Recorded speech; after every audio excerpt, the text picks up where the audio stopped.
Testing, 1, 2, 3. Are we on? Are we live? Someone send me a wave.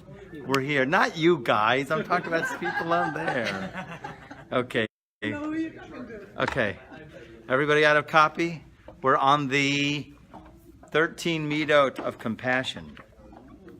The 13 qualities of compassion brought down by the Sefer, this book by the name of The Palm Tree of Devorah. It's a great name for a book, isn't it? It's so cool. Palm Tree, Devorah.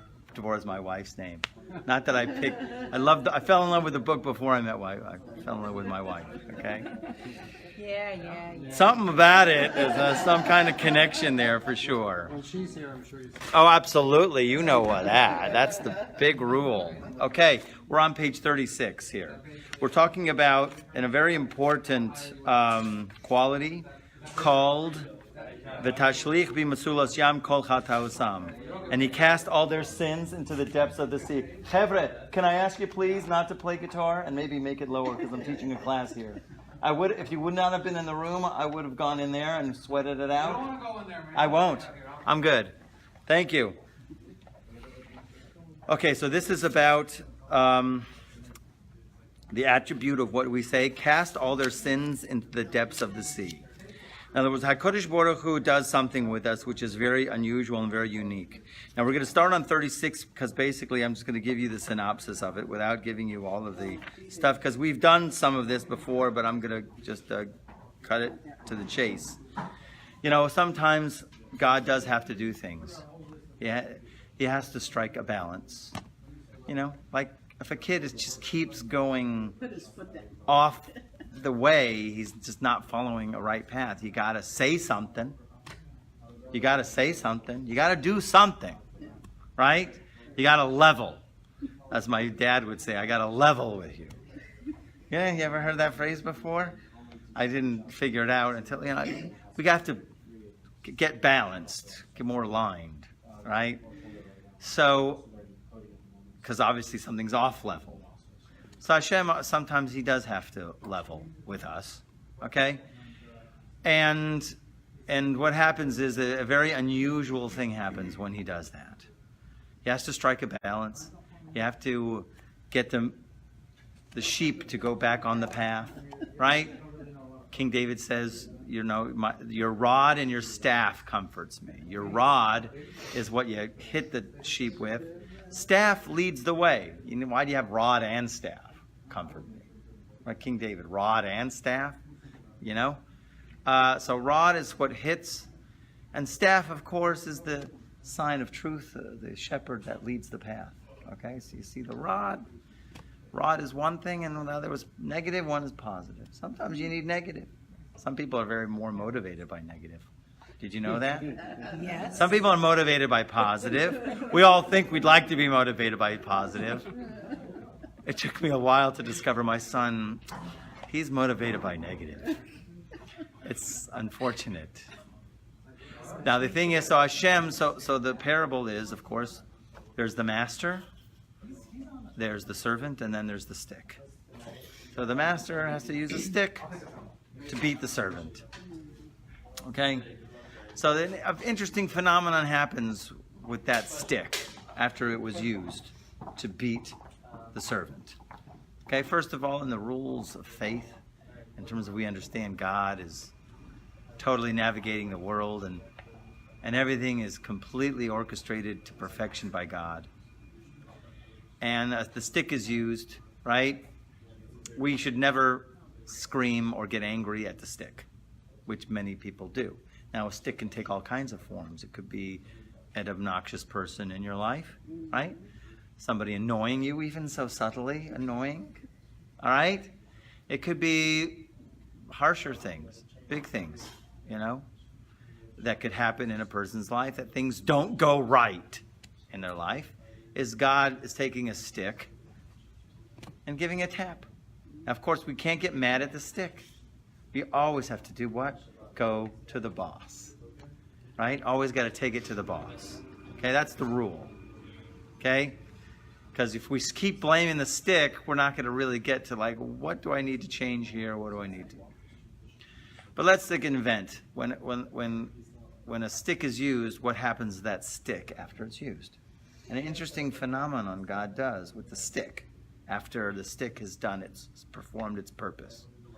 And the rule comes more out of the actual halachas in ancient Judaic law, that if a person needs some kind of judicial penalty, a rock, for example, a person in those biblical times that he would be deserving of the death penalty called stoning, and they would use a stone, that stone needs to be obliterated. Right? Or a whip, this whip needs to be obliterated. The sword that uses from some kind of judicial needs to be buried. Nobody can use it. Okay?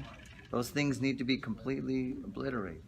The cow that was used in a goring, if a cow gored a human being, right, and the human being is dead, the cow has to be put to death. Cannot allow it. If the cow is used also in a weird, ancestral kind of act with a human, we also put the cow to death. Let's keep it PG rating. Okay. We've already left the G rating. Okay. Sorry about that. But here's an interesting dynamic that what happens when the punishment is enacted. And we kind of learn it from history. Punishment is a what? Enacted. Oh. When the balance is struck. Right. So I think we spoke about this a little bit, but the idea really is Jews, as Jewish people are natural. We have a natural spiritual ability to suck out sparks of holiness that are embedded in the physical reality in everything we go through, eat, and consume. Our clothes, our food, everything about us, we elevate sparks. When we eat the food and we think good thoughts, we have energy and we go do holy things, we do good things with the energy of that food. And the clothes we wear, if we have the right intentions, we can elevate it to a greater extent. So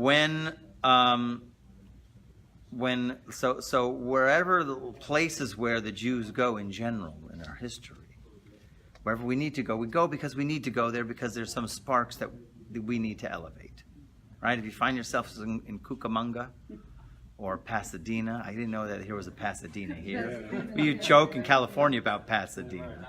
Yeah, go to Pasadena, right? What is it? What do you call it, A Tim? lot of jokes. Yeah, here we try not to go there. Right? There's a special odor that's known. Okay, in Pasadena. Thank you very much. Well, we just had a little old lady in Pasadena from the Beach Boys. Different Pasadena. Different Pasadena. But it was still like nobody ever goes there and nobody exists there and maybe even doesn't really exist. Like Des Moines, Iowa, my dad he still feels it doesn't really exist, Des Moines, Iowa. Okay? So in any case, if we have to go to those places, it's because Providence brings us there to elevate certain sparks that are there. You have to go to this gas station, pick up a chocolate bar, fill with some gas. You have to go there to that particular spot and walk those 6 feet or whatever it is. Okay? So that's why the Jews are scattered all over the world. And thank God for the Arizal, the Rabbi Yitzchak Luria, the 16th century Kabbalist. The people in Europe were very much embittered and very much depressed.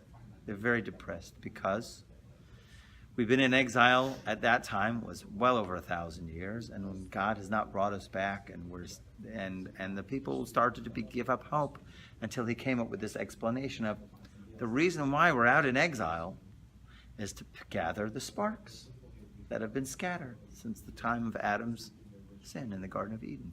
And when all the sparks are gathered, we go home. So that, okay. It gave us another little additional strength to keep on going in this long exile. Okay? So when we finish gathering the sparks, we go home. Now, an interesting thing is that's called a normal extraction of sparks. And then there's what's called the super suck. Okay? What I call the super suck extraction of sparks. Okay?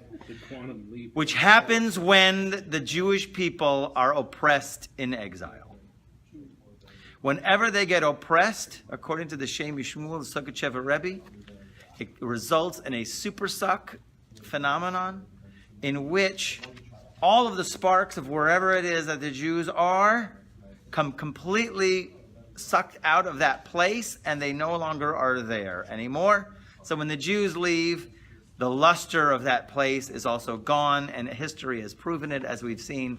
The Egyptian exile, which was unbelievable. People would think the Egyptian culture would be forever existing. Just one second. And of course, after that, Babylon. The Babylon, the pillars, those huge things that they built, their empire would last forever. It didn't.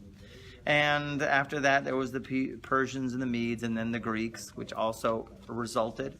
Their oppression resulted in them, and finally Rome. Okay, every place we were in, Spain was a superpower, right? Germany, Poland was an empire, gone. Germany, I'm afraid, I thought it might have a. They're gone. They're all overrun with Muslims. Okay, they got rid of us and they got Muslims. Okay. I'm sorry to say this. I hate to say this, but my wife just reminded me yesterday they were doing Robin Williams, they invited him to Germany, and he was in a talk show, and they were asking, because he's such a funny guy, and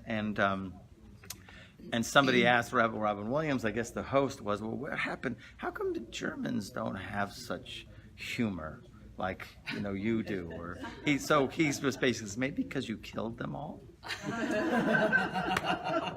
And it went right over their head. They didn't even get it. They didn't even get it. Okay? Yeah. Like, why don't we have comedians like you guys? Well, sorry, just to say that, just on the. Okay, the idea really is this. When the other forces will oppress a Jew, or when a Jew will suffer from Yisurim, what we call Yisurim is afflictions, okay, of any kind, that results in an elevation, a super elevation of sparks, a super cleansing of so to speak, a total removal of negativity from the Jewish soul. And where does that negativity go? That goes on the stick, whatever that stick is. Okay. So in our terms, so he brings down that when here we just come out of the high holidays, and we have to ask Hashem, we have to go to Hashem, we say, I did this, I did this, I did this. When we do all of those things, so the Satan, the prosecuting forces, the system of balance, the accounting office. God has an accounting office. Mm-hmm. He's really. Do you know? Are you an accountant? Thank God. Anybody here an accountant? No. Accountants are a certain type of people. They are to the line. Bottom line. They chomp. They chomp on they do those numbers. They got it down, right? And if there's something that needs a balance, they're on somebody, whoever, to get that balance. That's the Satan. The forces of the Satan, we call him the prosecuting angel, the accounting office, where they need a balance. So if a Jew goes ahead and goes through any suffering, right? So the accounting offices, they're very happy because they're doing their job. They're striking a balance. But what happens is, when they do their job, they actually take on the negativity of whoever it is that they're extracting from. Okay? Now, so we make prayers all the time. We say, God, please, I admit I did this wrong. Please, whatever you got to do, you got to do. We have to make sure we say that. We have to accept with lovingly. To accept Yisurim bi'ahava, to accept afflictions with love, is a fantastic thing. It's a high level, and it deserves a whole series of talks. Okay, how to accept afflictions with love. Now, we can start off by training ourselves to accept the afflictions with love on the lighter side. Okay? And I have trained myself, thank God, to do. For example, I'm carrying the groceries or the books, right, from my car to my house. And I hold the books in here, and I reach to the door, and the door's locked, and I need my keys. So of course I reach here, and the keys are not there. So the keys are here. So either I'm gonna go like this, or I gotta shift, or I gotta put it down. That's where you have to say, thank you, God. Thank you, God, for that. Right? That's good stuff. Because when we admit our faults and our wrongs, Hashem says, okay, we have to strike a balance. I got to let the accounting department in, and they're very happy because they got to get their cut, their piece of the action. But Hashem can mitigate it. He can give you like 5 years of this. Okay? And which you'll gladly take over something more severe. Won't you agree? Yes. The simplest, they say the Isurim that Israel are supposed to get, the affliction that the Jewish people are supposed to get, is you reach your hand in your pocket to pull out a quarter and you pull out a nickel. Now you can either say, thank you, God, and reach your hand in and get the right coin, with love and appreciate it. And of course that it moves on to higher things, where you get to thank God for the higher stuff. Flat tire. A guy, I just heard a class this morning, right? I love Gedala Fenster, right? He does great classes in Florida. And he was talked about, he pulled up to his the place where he works, and he got a flat tire right then and there. So he had to call the AA. Now, some guy's really mad at it. How can it be? You got a AAA. Sorry, AA. Double A. I don't know what double A is. Alcoholics Anonymous. Okay, he called it. Actually, that was the place where he was working. No, he's a Chemical dependency counselor. he's a counselor, right? You know, he has all kinds of what do they call those places where they help people with that addictions, rehabs. He has a whole network of places, and he only uses Breslov wisdom to help people. Okay, yeah, he's phenomenal. I will share you his link, and you'll get on that With WhatsApp. 12 steps? I'm not sure, but all I know is he gives great classes that are so down to earth and so cool and very motivating, and it's really cool. Gedale, it's not Gedalia, Gedale Fenster. Anyways, he pulls up, and a guy there he's like real mad. How can you get a flat tire? Darn it. He's like, dude, it pulled up the place where I work. I just called up the AAA. They fix it. I don't have to miss any of my appointments or schedule or anything. You got to see the good in it. Yeah, always. Always. Okay? So, when these things, Baruch Hashem. Baruch Hashem. It wasn't on a high speed, on a highway. Baruch Hashem, there's lots to think. You have to start to thank God for even those little annoyances. You have to really, from the depth of your hearts. Okay? But the idea really is, in general, right? The thing that happens is, God takes all our schmutz and he throws them on the dark side. He throws them on the stick. He throws them on the Satan. He throws them to the nations who oppressed us. Because they oppressed us big time, as you're going to see right now. So here's where we start, page 36. This is the attribute, and you will cast all their sins into the depths of the sea. Implying that the Holy One, blessed be He, will send forth the attribute of judgment to cast down those who are called the depths of the sea. Okay? Who's called the depths of the sea? Right? The Satan. The forces of judgment. Okay? As the verse states, the wicked are like the troubled sea, for it cannot rest, and its waters cast up mud and mire. It's almost like your cell phone. Okay?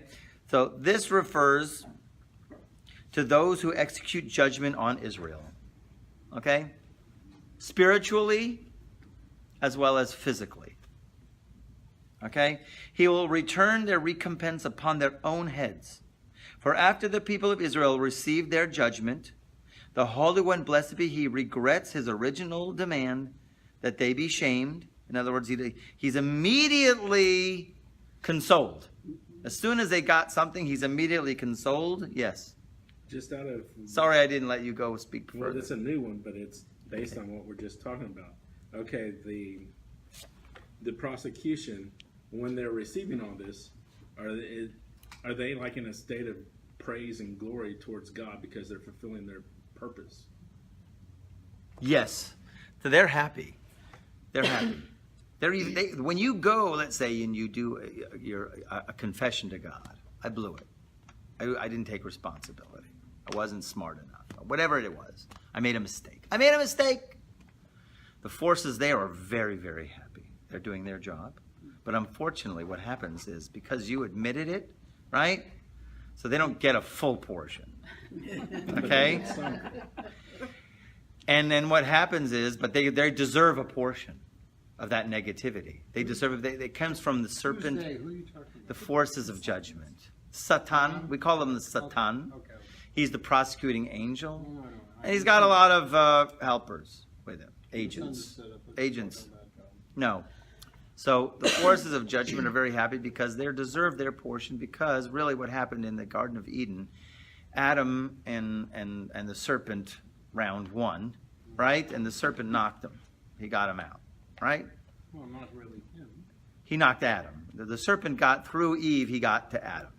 From then on, it says you'll eat the dust of your feet. So one Kabbalist explains the dust of your feet, which means when your parnasa, your nourishment, the life of the sitra achra, the life of the dark side, the evil forces, will only be able to suck when Adam sins, when mankind will fall. From their schmutz that's what you eat. So they are trying to constantly get Adam, meaning mankind, to mess up and sin, because then they get to eat. Then it's an all-you-can-eat smorgasbord. Okay? Well, we're doing a good job. If they don't get Adam to sin, then they get, just very small morsels. You want to give him something, because if you don't give him anything, then you got the wild zombies in the basement, or the werewolf in the attic. He's gonna come out right now. You need something, Give him a little something. Not So you want to give him something, throw him a bone. And we do that I was thinking this exact attribute is linked to what we do every single time we eat bread. That's what I was just going to ask you. Is that the thing that you say this is a portion of it? Yeah, perfect. My machronim is a ritual that we do after we eat a bread meal. We wash our fingertips in water. It's called the after waters. It's a very Kabbalistic thing. I recommend it, men and women. A lot of people, the women, they don't do it. Okay? A lot of places, they have the custom. They have what to rely on. They have big rabbis to rely on. But when we wash away that water, our fingertips, right? And there's many reasons, but the deepest reason is that water, you cannot bless with that water exposed on the table. You have to take that water away. And the custom is for the Chabad Hasidim, I don't know if any other Hasidim say it, they say this is the portion of the wicked man from God. The heritage assigned to him by God. And what? And the heritage assigned to him by He gets a God. portion. This is his portion. You give the dog a bone, he leaves you you can eat your steak in peace because he's chewing in the corner. But then when they finish, they say, this is the heritage.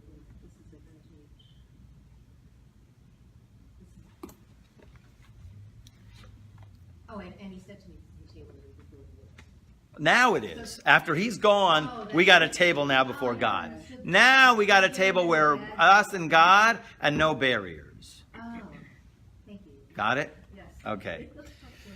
So the last line here is this, okay? So once the Jewish people took a hit, right? Hashem immediately is mitnachem. He's immediately totally, how do you call it? They call it regrets, but it's mitnachem. It's a nechama. He's consoled completely, okay?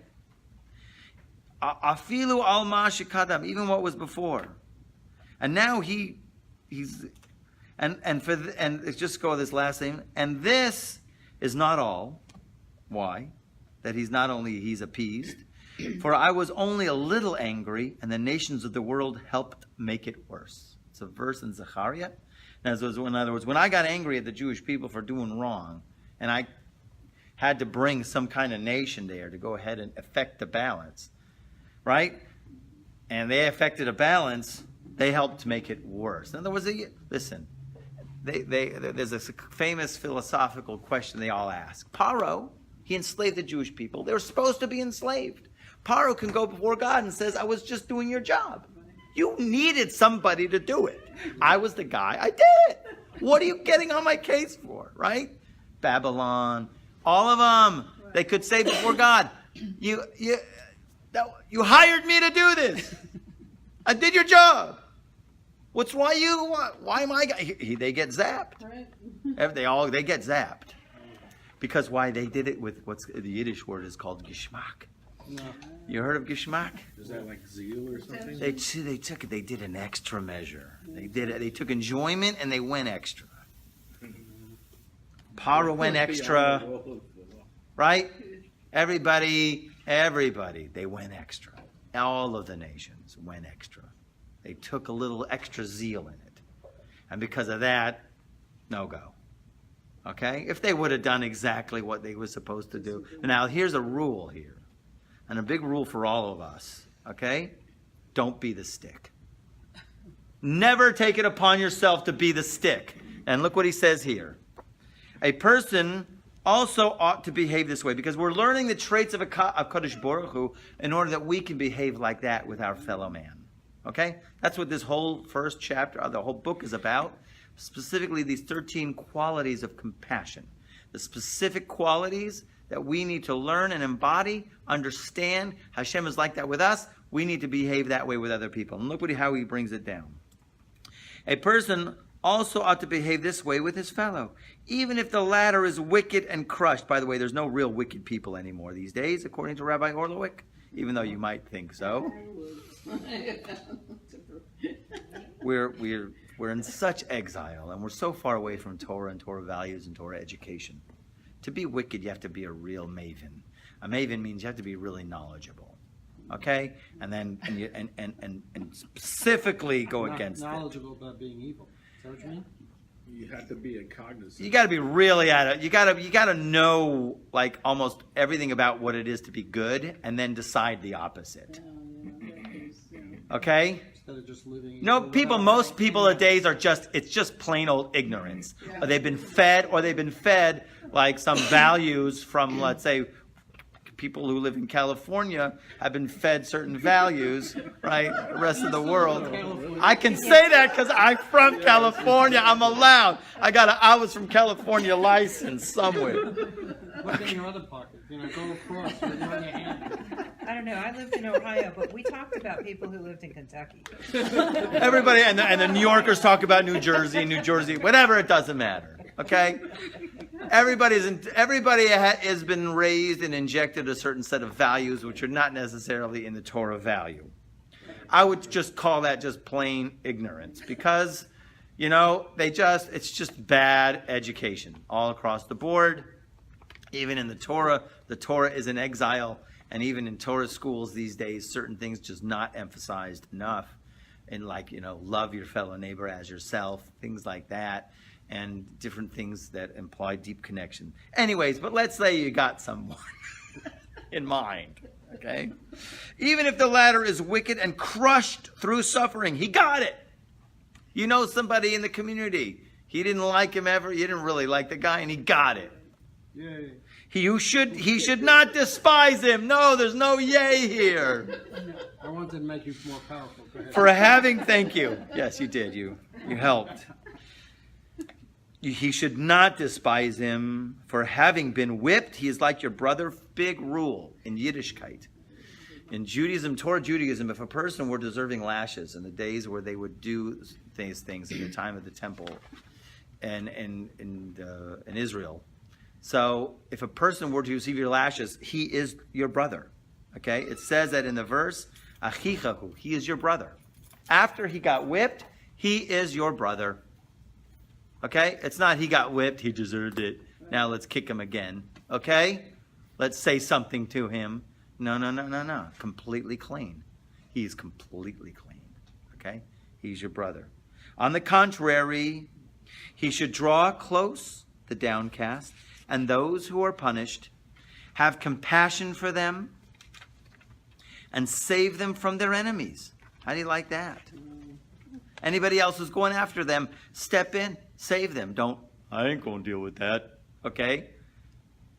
He should not say, which people do say, and if they don't say it, they think it, his sin caused his suffering. Right. Never, never, never, never, never, not about anybody. Because you know something, we really don't know the cheshbon. We really don't know God's accounting.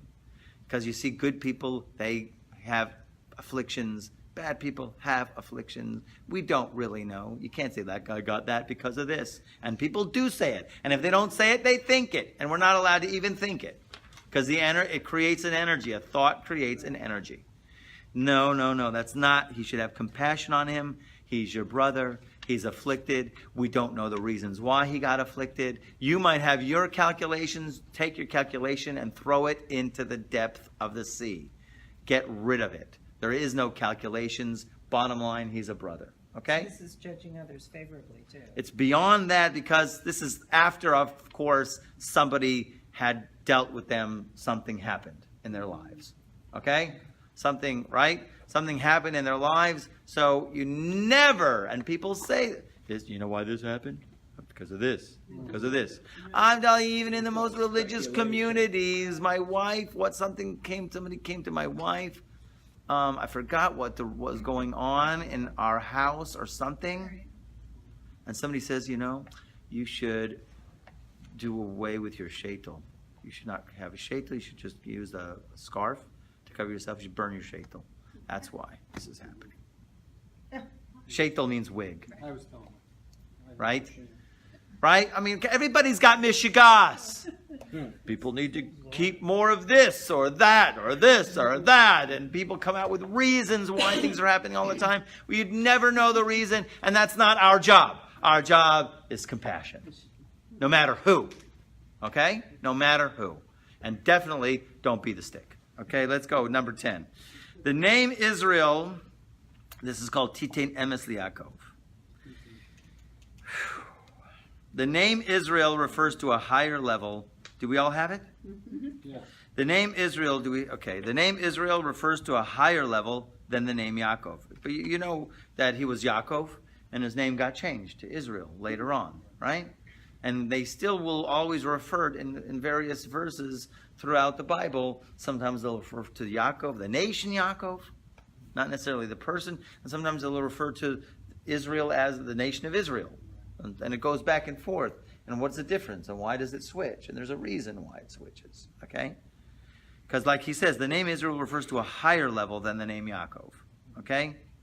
Sheesh Yisrael, the name Yisrael has a ma'ala. That's the Hebrew says, meaning Yisrael means like in the potential is actualized. That's when we say Israel. Actualized potential. As opposed to Yaakov is still potential. Not there yet. In the process. Okay? So, but here it just means, let's just a little lower level. So he says, Osama Beinonim. These are the Beinonim. How do you like that? We're talking about Beinonim. Yeah. So it's kind of like Yaakov is the acorn and Israel is the oak tree. That's nice. Okay. Maybe. I don't know. I have to think about It's that like one. you have the potential. But that's really that's an potential. extreme potential. Yaakov may be closer to the oak tree than the acorn. It's like, a little step. It's not a big step. It's like a small oak tree or maybe the sprout and then there's the oak tree. Okay? It could be, let's say, it's not such a far removed potential. Okay? But Yaakov's like the thought stage, as opposed to speech and action. Have you ever heard that before? Thought, speech, and action. I mean, that's the difference between Yaakov and Yisrael. I'm I'm asking you because I've heard that in this kind of other places, that either has whatever it is has to stop, and the potential has to stop as a thought. I don't know. Listen, you have to meditate on these, and then you have to go through all of Tanakh and see every time it mentions Yaakov, what is it talking about? Which times it mentions Yisrael, does it fit in? This might be your Torah, okay?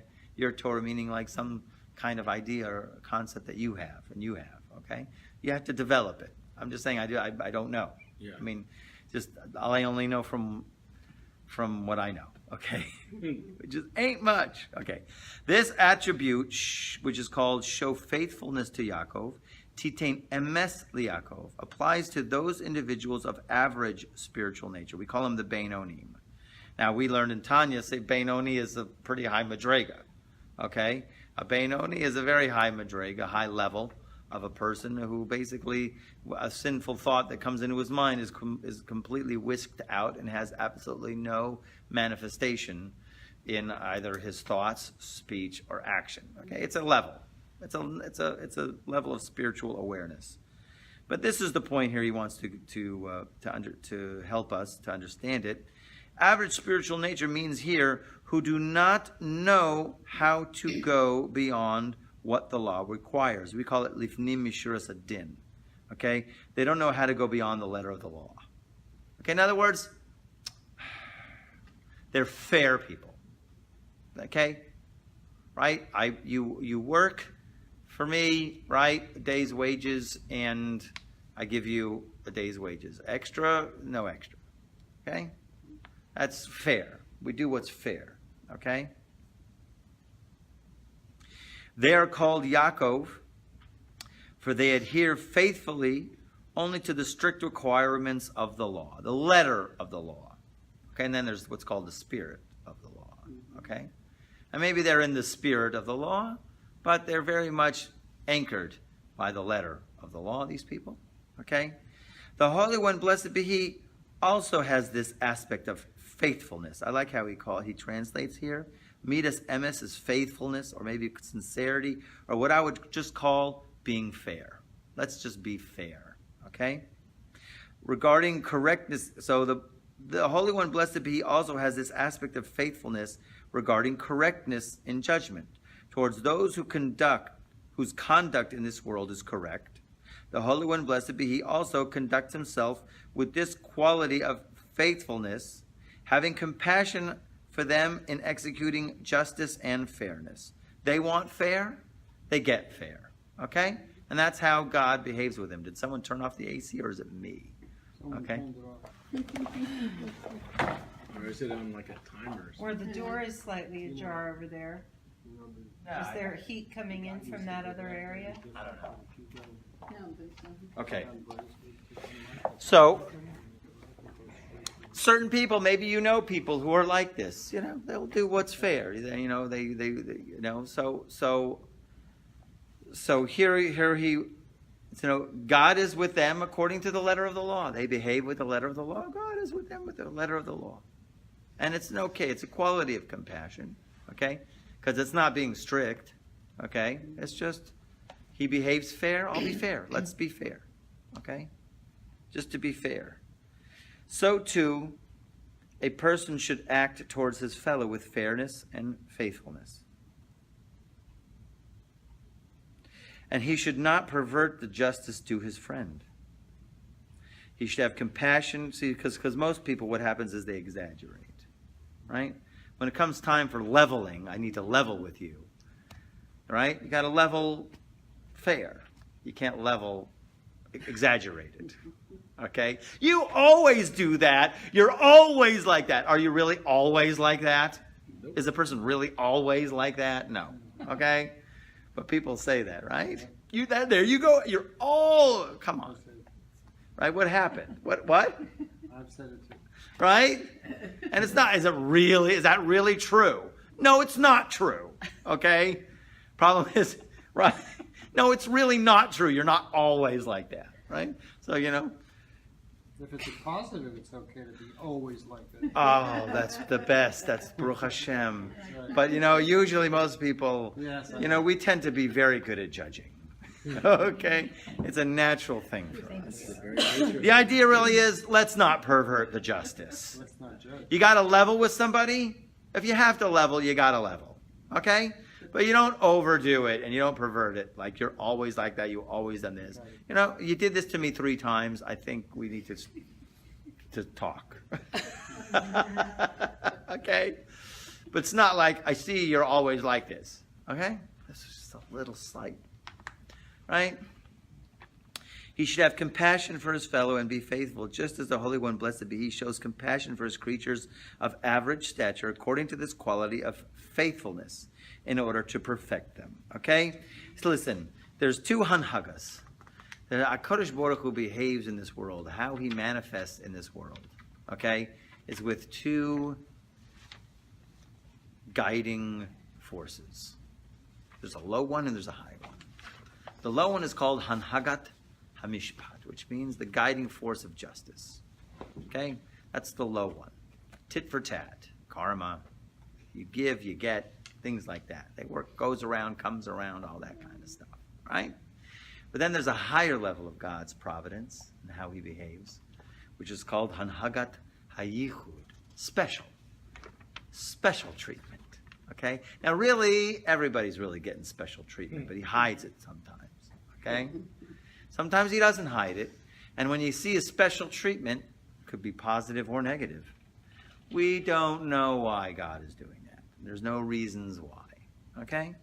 Moshe Rabbeinu was not allowed to come into the land of Israel because that was just called special treatment. God says you hit the rock. You didn't speak to the rock, right? I mean, don't you think that's a little bit out of bounds? I mean, I got the water in the end. I got the water. You know, you hit it, you didn't speak, therefore, you're not going in. Okay. A little extreme and like tit for tat kind of thing. The idea really is it's another reason, preferential treatment. Okay? Can you imagine? Everybody's getting preferential treatment. We just don't see it sometimes because it's operating through the lower system. Okay? But the idea really is there's truth and there's truth. There's truth and there's truth. I just heard this recently and I find, whoa. It really, because, you know, there's a truth that a person did something wrong, and truth is usually not something cool. It's not a quality of compassion. The truth is you broke the window. You played ball in the house and you broke the lamp. That's the truth. And the truth is I got to give it to you. Right? But there's a higher truth. What's the real truth? The real truth is you're my kid. And I really would like a relationship with you. You see, that's a much higher truth. There's the truth. There's a truth. It's a higher truth. The idea really is to focus, the kind of emes that compassion is, you're my kid. And we'll deal with it. Okay? We'll deal with it. Okay? So you break 3 or 4 windows. Then it's you always break. Okay, fine. So the idea really is don't exaggerate. Be fair. MS. Focus on MS. MS is a quality of God's compassion. Okay? Now the next one, number 11. Do you guys have it? No. That's exactly what I was thinking. And therefore... Isn't that also truth? What? Isn't that the same word for truth? Yeah. MS is truth. Truth is not a fun thing. Truth is like, the truth is, you broke the lamp, you played ball, that's the truth. The truth is, and, I have to give it to you. But, of course, there's a higher truth is you're my kid, and you're my child, and I want to deal with you in this way, and let's work it out, okay? The ultimate truth is I want a relationship with you, okay? A trusting, sincere relationship. Okay? That's also the word for truth is sincere. Okay? To be sincere. Sometimes it's a compassion to be sincere with people. Yeah. Okay? I'm telling you, my wife's a Rebbitzin. She gave it to somebody last week. She gives it to a lot of people. Forget about me. I love it. I've learned to love it. It's quite enjoyable. That's a whole nother class, okay, on relationships. But she had to level with somebody, and that person really, and I leveled with somebody a month ago. I probably shared it with you, this person, who was a pack rat and and why isn't my life going anywhere? I was like, maybe you should get rid of, your stuff that you've been gathering for 30 years. Okay? And, and he appreciated it. And it's not for everybody, though. Okay? Don't be the stick. Sorry. Let's go back to always don't be the stick. Leave it for the rabbi to be the stick. Okay, are we done? Oh, I got it. Okay, great. Okay, kindness to Avraham. This attribute applies to those whose conduct goes beyond the requirements of the law. Like Avraham, our patriarch, thus the Holy One, blessed be he, also conducts himself towards them in a way that goes beyond the requirements of the law. That is, he does not demand the strict execution of justice, not even regarding correctness.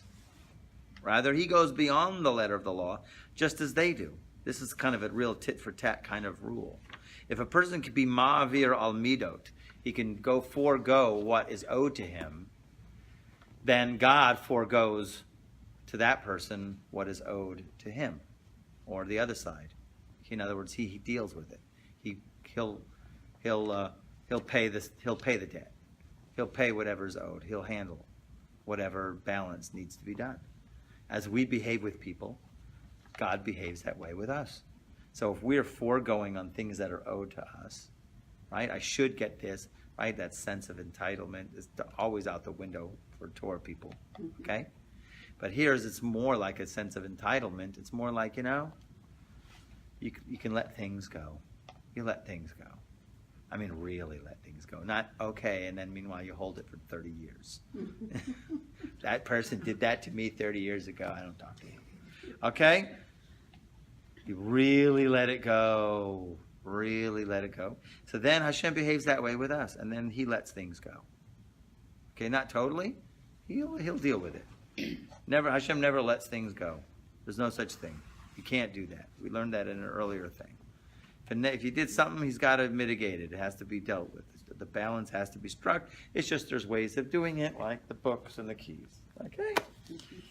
This is the aspect of kindness to Avraham. The Holy One, blessed be he, displays the attribute of kindness towards those whose conduct is like Avraham's conduct.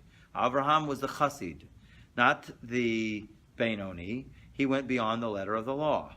Always extended himself beyond, never demanded the pound of flesh, never demanded when people wronged him, never always asked for, back things, just totally gave with all of his heart, right?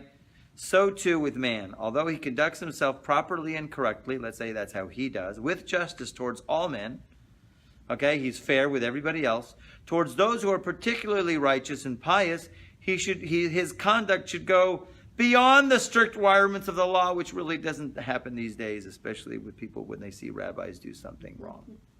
Okay?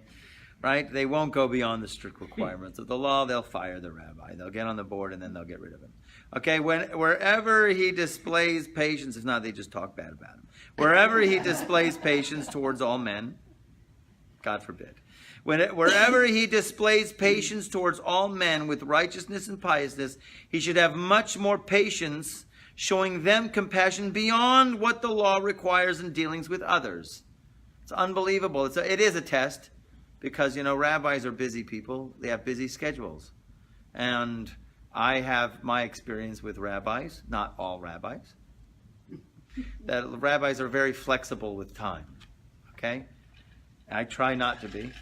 If I have appointments, I try to be on time for my appointments. But sometimes rabbis, they're dealing with people and people's problems, and therefore they're with one appointment that happens to go over, and then the next appointment happens to, they'll be late for the next appointment.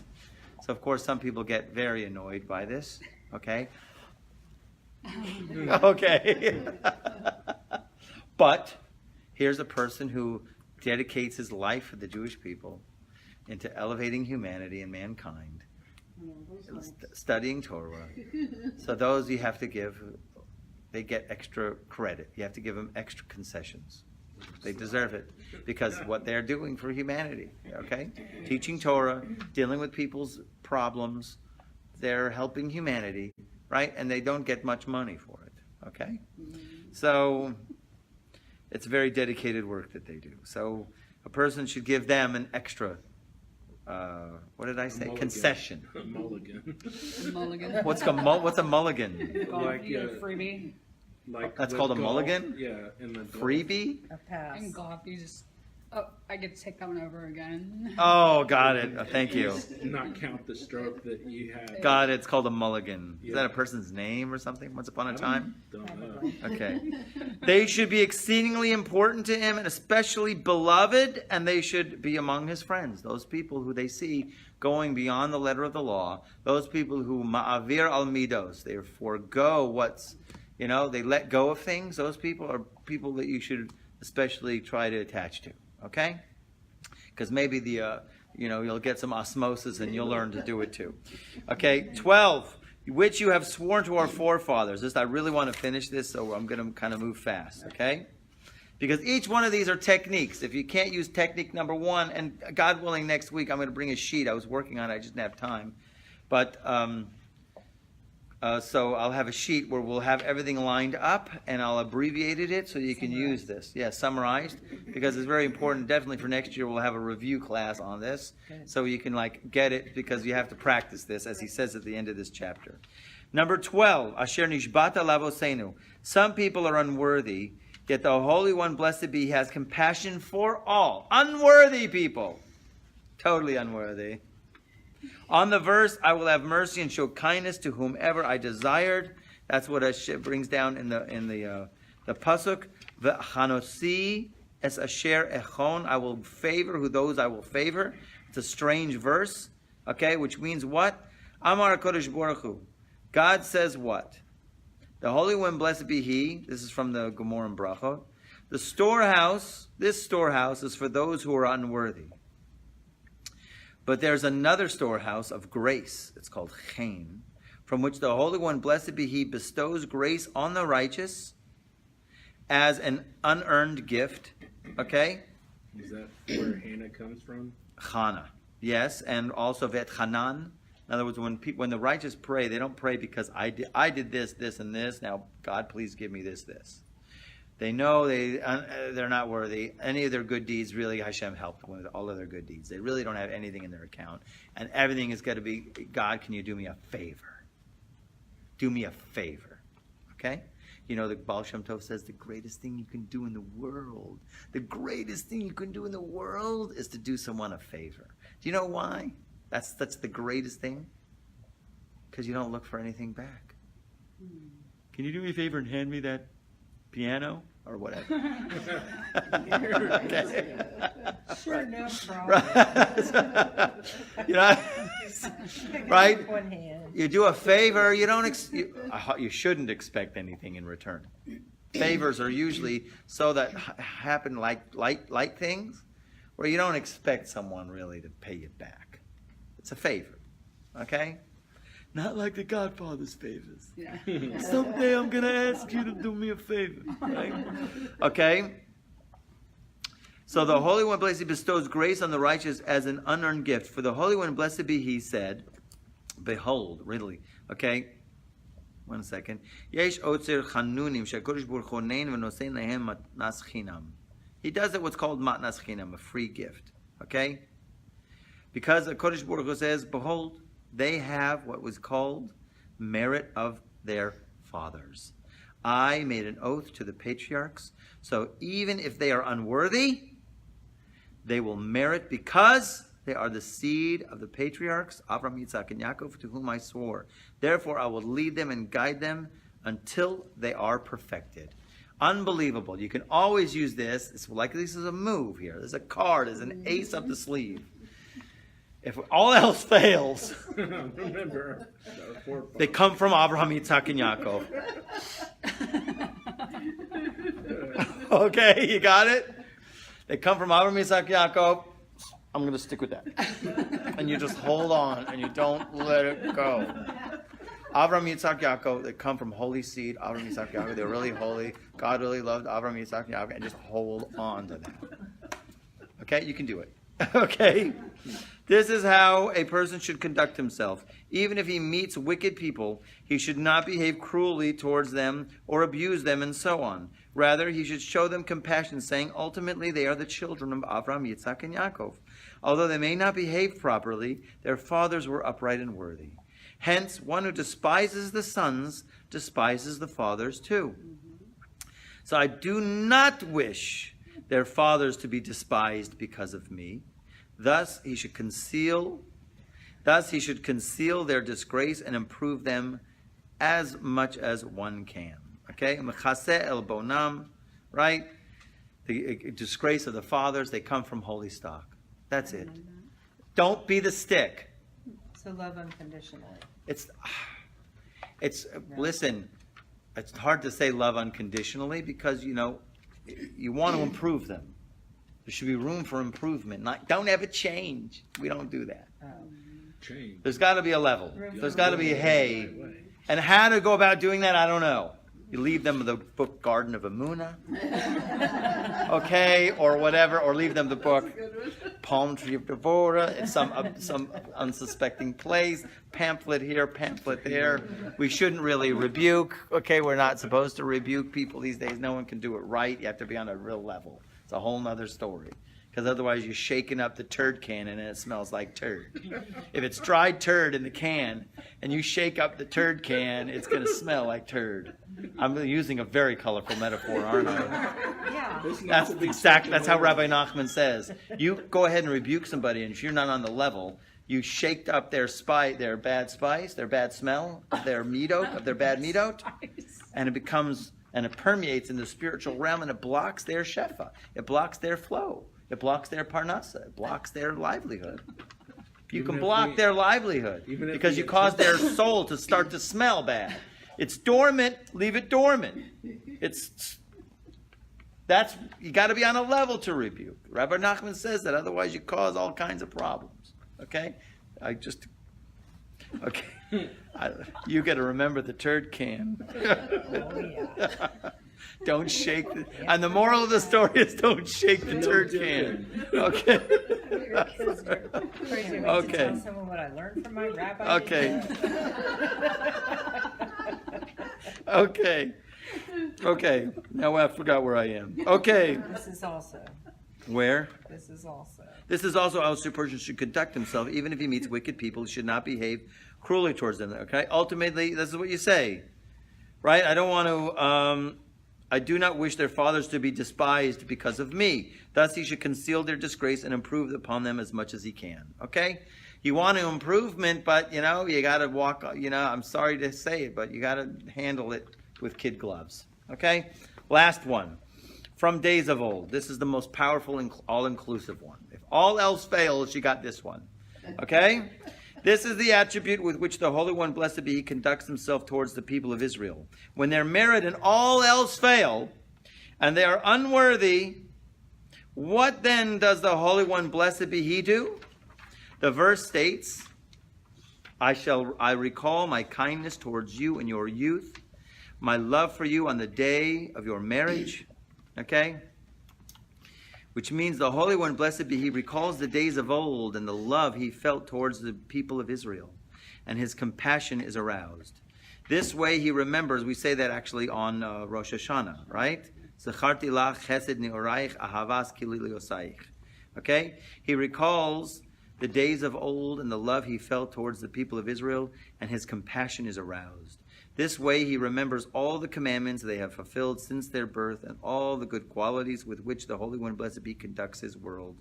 From all these, the Holy One, blessed be He, fashions a special treasure with which to show them compassion. This attribute includes all others, as explained in the Idra. That's a portion of this part in the Zohar. So too, a person should improve his conduct towards others. For even if he cannot find a reason showing love and compassion to his fellows, from amongst those mentioned previously, what does he do? He tried method 1 to 12. He should say this. Listen to this. This is the most powerful. This is the most powerful. There was surely a time when they had not sinned. And in that time, in their former days, they were worthy. Everybody was a baby at one time. Everybody was a cute little 2-year-old at one time. Were they not? And every 2-year-old is cute. I haven't met, maybe I did. Just joking. 1-year-old, even just a nursling. Most kids are cute. You can always find a cuteness in a kid. For their sake, he should recall the love those just weaned from milk and torn away from the breast. In other words, those little toddlers. Everybody was a cute little toddler. So this way he will not find a single person unworthy of kindness, prayers, and compassion. In other words, you got to do a mental imagery on the spot in the middle of the party and imagine the person is a 2-year-old baby. And that's easy to In the do cutest sometimes. clothes. Okay, what? That's easy to do with some people. Shay on me. Some people act like 2-year-olds. Yeah, act like 2-year-olds, right? They haven't gotten out of it, right? Yeah. So in other words, if you could just visualize in your mind, you know there was, and you have to like get yourself to feel a different feeling. You got to get off the feeling of the judgments and the harshness, right? And get on to this. Get on to, okay, I can have compassion because I know one time he was innocent. One time he was a 2-year. One time he was a cutesy. He was a little cutie. His mom was feeding him, and the Cheerios were falling off his face, or the porridge, or whatever. You know. So until now, we have explained the 13 attributes in which a person should emulate his Creator. These are the supernal attributes of mercy, and their special property, and their special property is that just as a person conducts himself here below, so will he be worthy of opening up the channel of the same supernal attribute above for himself. And actually, it's for all of Klal Yisrael as well. Okay? Exactly according to his behavior will the outflow of mercy be bestowed from above, and he will cause this attribute to shine in the world. For this reason, he should not ignore these 13 attributes or allow these verses to depart from his mouth. Rather, they should be a constant reminder to him when the occasion for making use of one of these attributes arises. He should remember and say to himself, this situation requires this particular attribute. I will not budge from it. In other words, you got to go and find a phone booth and get in your, say, Superman clothes. Okay? This is a job for Spider-Man, or you get your Spidey sense going, or whatever it is. Okay? In other words, this calls for this attribute. I'm going to use this. I'm not going to budge. Okay? Lest this attribute become concealed or disappear from the world. So here we have a very unique opportunity to bring these 13 attributes into the world. So if one can't use one, go for the other. So we got 13 possible moves, and God willing, I'll bring you a sikum next week, which is like a summary, right? An abbreviated form. What is the 13? This goes through 12. I'm sorry, I read it real fast. It's called From Days of Old, Mimei Kedem. Thank you for telling me that. Okay. And this is the one where you see them as a toddler. You see the kid as a baby. Oh, no, that says it's 12. No, Mimei Kedem. No. From Days of Old, Mimei Kedem is you. Right. I'm sorry. Okay, we'll Right, stop right. now. Okay. Cool.